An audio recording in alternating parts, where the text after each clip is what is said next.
I tell you, watching that interview, I just wanted to pull him aside and just say, man, the hair dye, you got to stop. It's Oh, just not. boy, this damn. It's everybody can tell. It's ridiculous. It's not doing you any favors. Boy, don't let them lights hit him hard. He'll be sweating doo-doo like Rudy like Giuliani. Rudy Giuliani, yeah, just sewage going down the side of his head. Man, boy, that's the biggest crime right there. I mean, he got on his beard, his and, beard everything. and everything, First I of know. all, you need to shave that goddamn satanic beard you Right? got. That is not helping.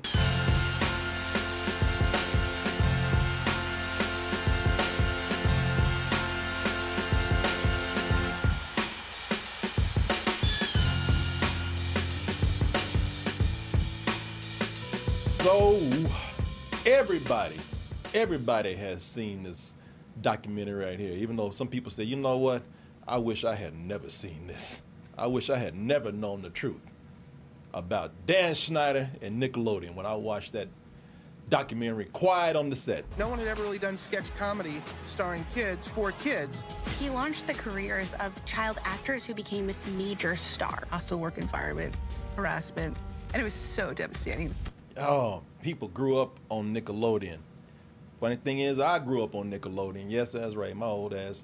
I remember, believe it or not, man, I was there for ground zero of Nickelodeon. I was probably that first generation of kids who were raised on Nickelodeon. You know, back in my day, it was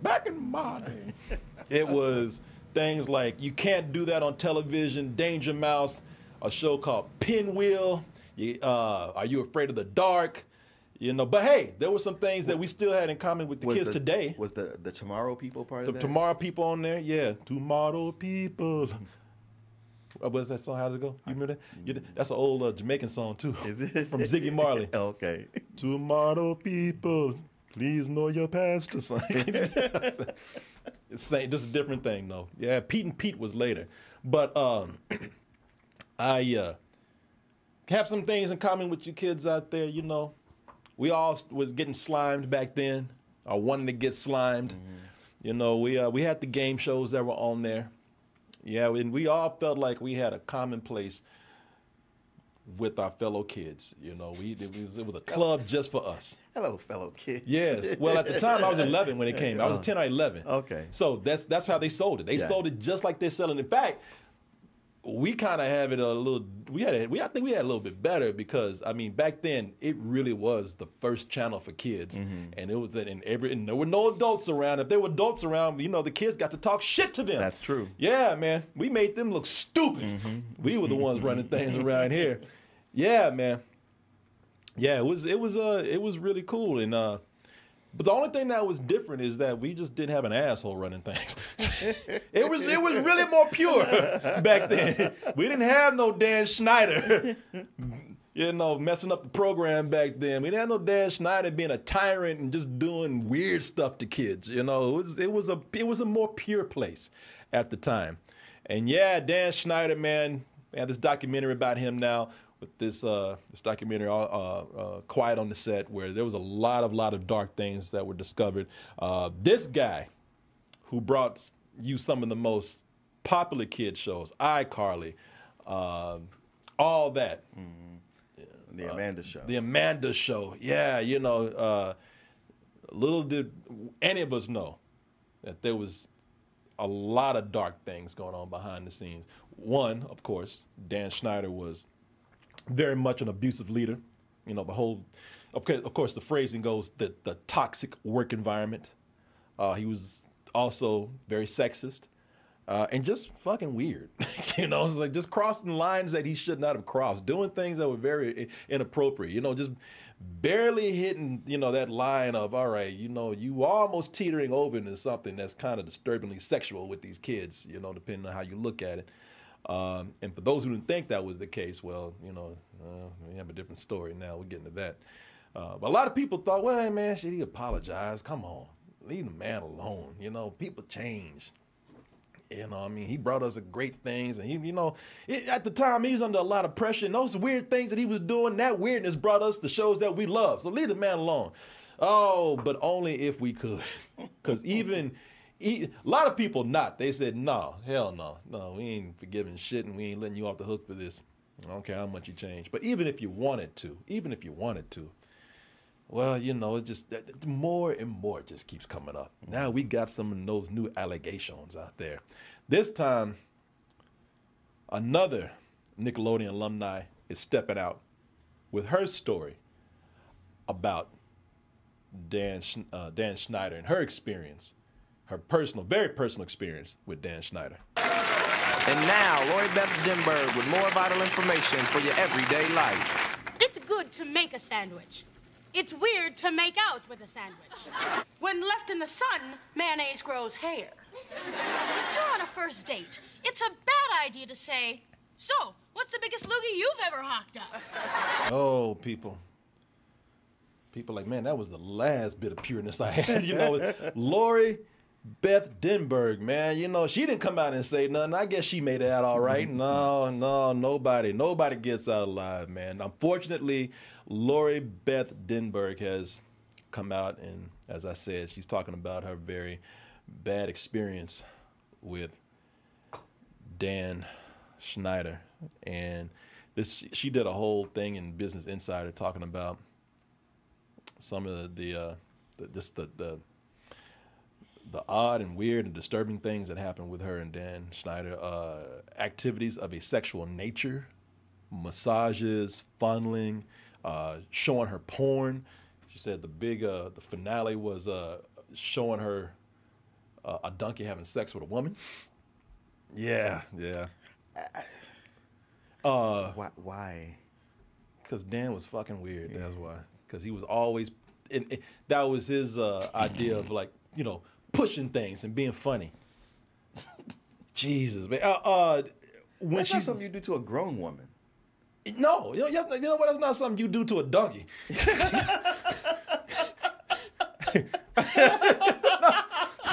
don't do that to humans and non-humans, man. All this is weird. This is crazy. That is crazy. Yeah. When she spoke up, because it just wasn't her. When she spoke up about how Amanda Bynes is being treated, and again, this was her just being kind of pushed around and worked, like overworked. Yeah. And you know, just kind of being yelled at and just pushed to her limits to where it broke her, man. You know, she cracked. Yeah. She has issues now. I'm not even saying this to be derogatory. She's mentally ill. Yeah, everybody knows that. You know, when she spoke up about his abusive leadership and spoke up about Amanda Bynes, or tried to speak up for her when she was a little girl, she claims that Dan Schneider retaliated against her in certain ways, like, you know, giving her lines at the last minute, giving her jokes at the last minute. That's Pixie. Okay. She's losing air down there. Okay. Yeah, she's resting well. Giving her lines at the last minute, jokes at the last minute. She claims that there was an incident where, you know, she used to do this thing where she played a sweaty character. Mm-hmm. That means they had to, like, always wet her down. So he made her sit there for an hour, you know, in a studio that was cold, just drenched in this water. You know, so listen, there have been other allegations of Dan Schneider, you know, just doing weird stuff like this, like showing people porn for no reason. Yeah. See, this, you know, because now this is trending again. You know, this man's back in the news. And again, I stick to my, and this is, okay, so when we talk about this, boy, we talk about trying to walk on eggshells with this, or talking about, you know, just not being able to say anything right. Because we're gonna piss somebody off. Sure. Because I'm gonna tell you, I stick to my opinion. Because everybody wants to take this up to, like, allegations of rape and things like, or maybe even pedophilia with him. I still don't think they go there. You know, do I think he's a rapist or a pedophile? No, but a major creep? Yes. A terrible person? Yes. And I'm doubling down on what I said before. Because here's the thing, why would people, whether you like this girl or not, and there's going to be some people out there who going, you know, they're just going to take a sexist turn with this. Because there is a story with her where she was 19, and she admits all this. She says, I was 19, and I kept, you know, and I did go back. We had a friendship. I did go back. You know, we play these games where we give each other massages. He kind of take it a little further. Some people are like, well, you were legal and you volunteered yourself into these situations. Why are you coming out now and talking against this guy? Well, you know, what are you trying to gain now? Well, I mean, listen, with somebody like this who was abusive, somebody like this who was powerful, he has leverage enough to where if you're in his favor, you know, you're probably eager to please because this person, they're the ones that control your destiny. You know, they're the ones that take away or give you opportunities, and they have leverage over you, powerful leverage. You know, also when you're in an abusive relationship like that, especially with somebody so dominant, you see all the time people will behave in a way that kind of doesn't make sense, almost like they play into it, like they lose their center of gravity of what is right and what's wrong. Yeah. So, you know, I can see, you know, I wouldn't blame her or anything. No, I don't blame her. Now, like I said, if something came out that exposed more of this story, yeah. But the way this guy had a pattern of doing weird stuff, there's too many people with a consistent story. Oh no, it's too many people. Like, you know, yeah, with his behavior, his controlling, abusive, and odd behavior, you know, and him just pushing people. Just because he's always trying to push people's limits. He's always trying to push people's buttons. He was always doing stuff because he thought it was funny. He was just being weird. Yeah, you know, I do believe this person. There's too many people talking about, like, why did he show me porn? Why did he do this? Well, you know, I mean, so much of 90s humor was about being edgy.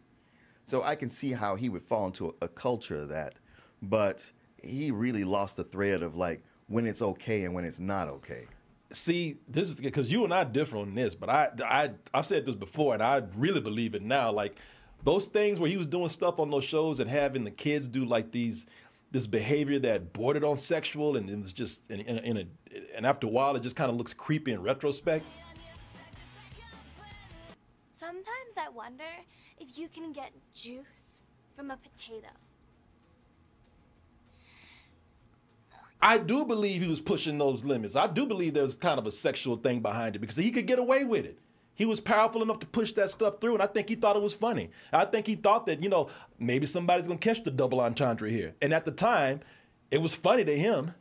You know, I believe he did do some of that stuff on purpose. Some of it maybe not, but some of it, yeah. I don't trust this guy. You know, I do not trust this guy at all. And you know what? I don't know him, so maybe. Yeah, I have no proof, but there's a pattern. You know, there's a consistency of behavior with him that is just not good. And he was doing this stuff with kids sometimes. No, I don't believe he's a rapist. No, I don't believe he's a pedophile, but I believe he's a very, very inappropriate, creepy, shitty person, man. Okay. Yeah, I I can co-sign that. Thank you. I want to get a car too. Can you help me out there? Yeah, you know, this is getting more disturbing with me as it goes along, and I even have to think about his apology because I had my opinions about his apology. You had his opinions about his apology back in the day. What, 2 months ago when we talked about this? When I watched the show, I could see the hurt in some people's eyes, and it made me feel awful. That show, The Shocking, headline-making ID Discovery docu. Well, you don't want that woman coming in No, you don't. narrating your story if you did something wrong. The shocking, repulsive, crazy behavior of Corey Holman. Can we get somebody else in here? In a world where one man is sick and twisted. No. Oh, never mind. Can we get Homer Simpson in here? Jen Schneider, he's funny. No, you know, here's the thing about an apology. So I did say that, you know, I believe that people can change. Yes, I believe that people, you know, if I believe in forgiveness. But here's the thing with an apology, man, especially with a guy like this. These people had to carry the abuse that he gave them for years, you know, and they're just now being heard. So while he might have changed over the years, these people weren't being heard. They carried this with them. Some people are traumatized behind this, you know. So that apology don't mean shit sometimes. You know, and that's up to these people if they want to accept his apology or not. They are under no obligation to accept that. And no. And I can't think of a reason why they would. I mean, the thing is, the apology could be sincere. Yeah. Don't know for sure if it is, but it could be. Yeah. Apology doesn't fix anything, but I don't know what you can do other than apologize. Well, that's the thing. I mean, listen, you changing doesn't mean anything right now when these people are just now getting their stories out there. That don't mean shit to them. Right. You know, that's when they had to carry this weight with them. All of a sudden, you apologize today. They've been carrying this, what you did to them for years. Some of them for decades. So that apology don't mean shit to them. You know, maybe it does. But I mean, yeah, apologize, defend your. You know, this guy has a right to defend himself if he feels like what these people are saying is not true. But man, I don't know what you can do. All you can do is apologize. You know, all I can do is do what I would do. If I felt like I was on the line like this, I would put my truth out there. I would apologize to those who need it, and I would just lay low because ain't nothing else you can do. Right. Ain't shit you can do after that. No, that's what makes such a bad situation. You can give a sincere apology. You can cry when you do it and talk about how much it hurts you. And all that could be true. That doesn't fix anything. And there's always going to be people who don't accept your apology. Yeah. And they don't have to. And so you will leave feeling bad and they will leave still feeling bad. Yep. And nothing has been solved. The only thing that gets solved is that one little piece of the people who were hurt who get to go, okay, I wasn't crazy. Yeah. I'm not getting gaslit. He admits it. You know, there's a small victory in having that person admit it, so everybody can see, like, see, I wasn't making it up. Yeah. And look, but maybe that's it. Yeah. It ain't enough to fix jack shit. No. All you can do is just put it out there, and that's it. But I'm just saying, you know, if you're gonna apologize, because I feel like when you went and made this long interview, that I don't think these kind of things do anybody any good anyway. No. Because no matter what you do, you go in there, man, sit down and apologizing for an hour, making an hour-long interview. It's like people gonna think that you know you're spinning. People gonna say, you know, you're making this big production to make yourself look sympathetic. I mean, it's just all you can do is just say, I'm sorry for what I did, put out a statement, and just run the fuck away, man. Well, but also the other purpose of this apology is apologize to the people he hurt, but also to say, I didn't fuck those kids. Yeah. You know, it's like there's a lot of allegations, you know, accusations thrown at me, and I'll take the ones that I did, and I feel terrible about it. But some of this stuff, that wasn't me. Yeah, exactly. In fact, if you ain't out there, you know, because some people, and you ain't gonna win, because he wasn't crying, and some people said, well, he didn't even cry. Now, if he had cried, some people would have been like, man, tears ain't Look at real. them crocodile tears. Yeah. So you ain't gonna win. can't But I win. think you're right. It's like, hey, the only thing you can do is like, if you really believe you didn't do something, it's like, hey, listen, all right, I'm a shitty person, I'm horrible, but I didn't do that shit. Right. All right, I'm not taking that. Right. Yeah. So I don't know, man. I don't know. It's just so, but all this stuff that's coming out about him, man, it's just making him seem, I mean, it's just bad. It's just making him, I mean, he's becoming a worse person as this goes along. And the only thing I don't like about this, I just hate bullies, man. That's all. I hate people who get, they suddenly get this infusion of power. Mm-hmm. And then they just run with it to just, hold that over people. You ain't got to treat people like that. You're just doing it because you can. Mm-hmm. Yeah, I don't know, man. And, and sometimes it's well, this is how I got treated, so this is what I know to do. Yeah. What did he say to, he did respond to her. And he says, I'm sorry for what I did, but I cannot apologize for things that I did not do. All right, if you didn't do those things, that's fine. I'm just saying, man, shit, I don't know. I do believe people can change, but I mean, that doesn't mean that people got to accept it when you put it out there. That's all, And I'm speaking for myself. I've done a lot of shit there. Something might come out with me and I might have to apologize. And if people don't take it, I'll be like, well, What else can I do? What can I do? And I'm not even saying that like blowing people off. It's just, I get it. I'm speaking for myself. I'm not just, projecting on him. Now, what you could do in lieu of or before you make a public apology is call up those people individually and apologize. Yeah. Yeah, as hard as embarrassing as that will be. Yeah. If, I don't know, man. It's a weird thing It's a weird thing, you know. I don't think I would go out and make a public spectacle like this and make an hour-long documentary to defend myself. I wouldn't either unless I got accused of being a pedophile and I wasn't. Yeah, well, even then, I wouldn't do no interview. I'd put it out there. I mean, if I just put something up and just say, fuck that, I didn't do that, all right? You know, I'm out, you know. That's all I can say. And I wouldn't even try to explain it that long, because the longer you try to explain it... the more it goes on. Yeah. I before I was just kind of like, well, people change, and this guy, you know, he apologized, and I'm not, but even then, I had that opinion back then. I said nobody's accept this apology when, you know, when he puts it out there. But the more I like hear about this guy, the more I'm just like, Jesus, this guy was just fucking, just a creep, man. Well, I mean, you know, what's her name, Lori Beth? I mean, like the stuff she's saying, it just goes along with everything else that was there. Mm-hmm. I mean, I mean, he barely has to issue a new apology. He's like, see previous apology. Yeah, there's a whole pattern. That's why I say if something came out and she wasn't telling the truth, then yeah, okay, you know, I'd recount on everything I said, or I'd understand. You know, stories change, they take twists. Yeah. But everything that she's saying is consistent with what all these other people have been saying. Yeah. You know, and it's weird with the stuff that he did to her. You know, they never had sex, mm-hmm. but, you know, it was a whole thing of showing her the porn. And, you know, I think he was kind of, you know, maybe grooming's the wrong word, but he definitely was trying to position things. We could Copperfield on her breast at one point. And, you know, yeah, with the massages and everything. Mm-hmm. Yeah, he was trying to work that, you know. Yeah, come on. You know what you're doing. What? No, nobody be asking for massages. She's got muscles under there. I gotta get to them. her pecs, they're just hitting underneath all the breast tissue. I get it, man. He probably grew up at a point because he was overweight. Yeah, man. He was overweight, and I'm sure that he had to play the role of the goofy guy and do outlandish things to just, you know, pretty much feel accepted or, you know, feel liked.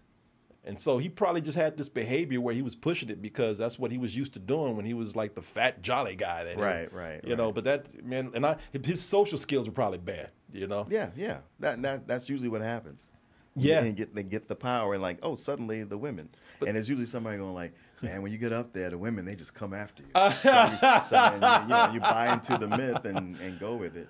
I tell you, watching that interview, I just wanted to pull him aside and just say, man, the hair dye, you got to stop. It's just not. Boy, it is damn. It's everybody can tell. It's ridiculous. It's not doing you any favors. Boy, don't let them lights hit him hard. He'll be sweating doo-doo like Rudy Giuliani. Yeah, just sewage going down the side of his head. Man, boy, that's the biggest crime right there. I mean, he got on his beard and everything. First of all, you need to shave that goddamn satanic beard. Right? That is not helping. When you look at evil because of his beard, man, come on, man. You gonna apologize, shave that shit. I'm looking like straight up Lucifer with hair down. Come on, man. Somebody said an ink beard. Yeah, man. Somebody said they did have sex. No, she said they did not. She admitted that they did not. Now, unless you read something different, that's coming from her. I'm not sitting up here making this up. She's the one that said we never had sex.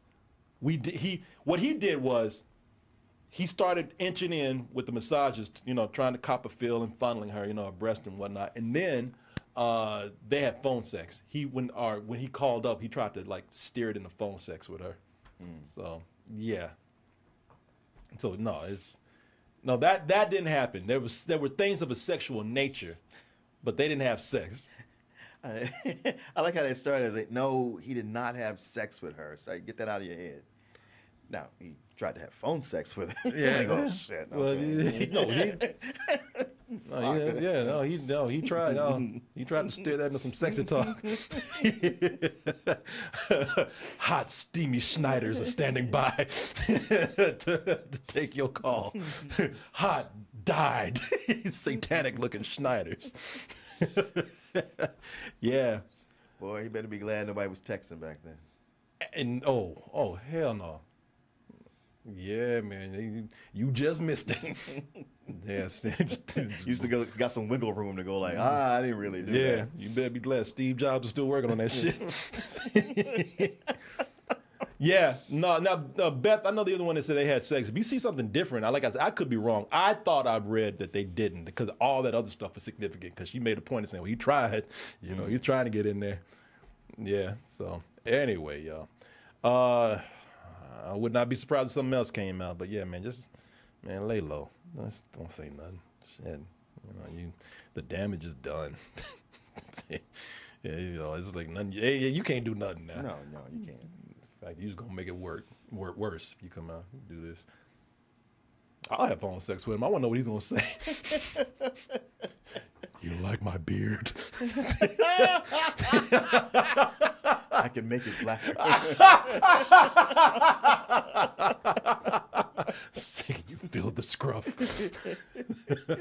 I swear to God, that whole interview I was just like, I almost can't watch it.